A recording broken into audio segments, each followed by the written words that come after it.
Manutenção não é o suficiente. O que você precisa entender sobre o seu elevador? Se o seu condomínio tem um contrato de manutenção de elevador, é natural acreditar que está tudo sob controle. Mas existe um ponto importante que precisa ser entendido com mais profundidade.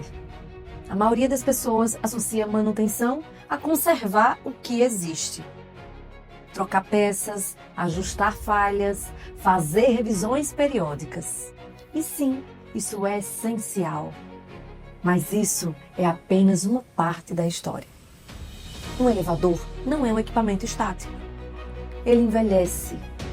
E esse envelhecimento não acontece apenas pelo desgaste das peças, mas também pela obsolescência dos sistemas. Estamos falando de equipamentos com 20, 25 e às vezes 30 anos de operação.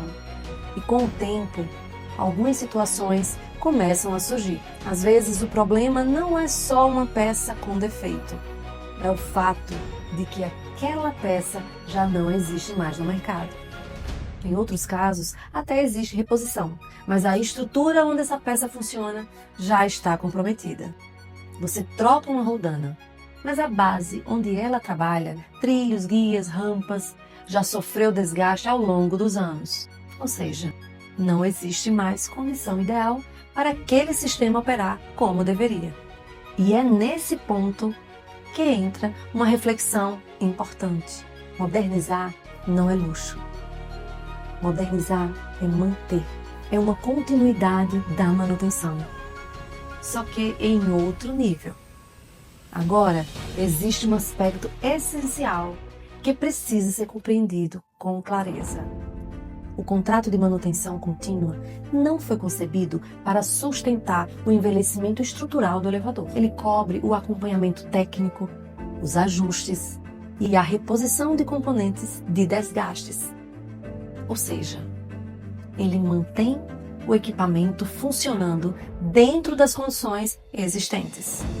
Mas ele não é dimensionado para substituir sistemas inteiros, atualizar tecnologias ou renovar estruturas que já atingiram o fim da vida útil. Em termos simples, manutenção é despesa operacional, modernização é investimento.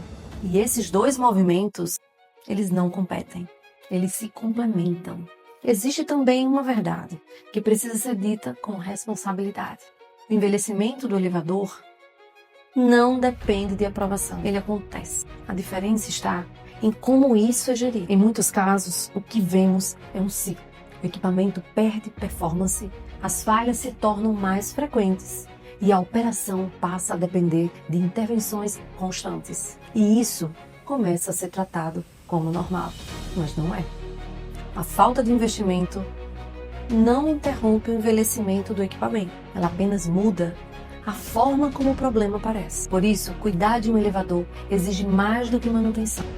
Exige visão de ciclo de vida, porque no final não estamos falando apenas de um equipamento, estamos falando de um sistema que transporta vidas. E vidas não operam no limite.